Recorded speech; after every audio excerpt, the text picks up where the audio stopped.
Hey guys, welcome to Rosie's kitchen. ఈరోజు మనం banana milk shake ఎలా చేసుకోవాలో చూద్దామండి. చాలా హెల్తీగా, టేస్టీగా అదిరిపోయే మిల్క్ షేక్ ఎలా చేసుకోవాలో చూద్దాము. షుగర్ లేకుండా, ఐస్ లేకుండా హెల్తీగా, టేస్టీగా ఎలా చేసుకోవాలో చూద్దాము.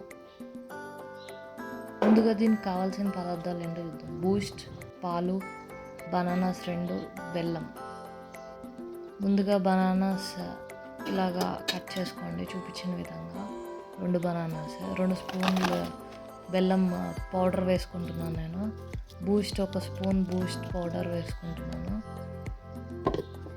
తర్వాత గ్రైండ్ చేయండి. ఉండలు లేకుండా చూసుకుని గ్రైండ్ చేసుకోండి. మొత్తం లిక్విడ్ ఫామ్లో అవ్వాలి. తర్వాత లిక్విడ్ ఫామ్లో అయిన తర్వాత పాలు పోసుకోండి. 1 గ్లాస్ మిల్క్ పోసుకోండి. తర్వాత అంతే అండి, ఈజీగా సర్వ్ చేసేసుకోండి. Healthy and tasty banana milk shake ready.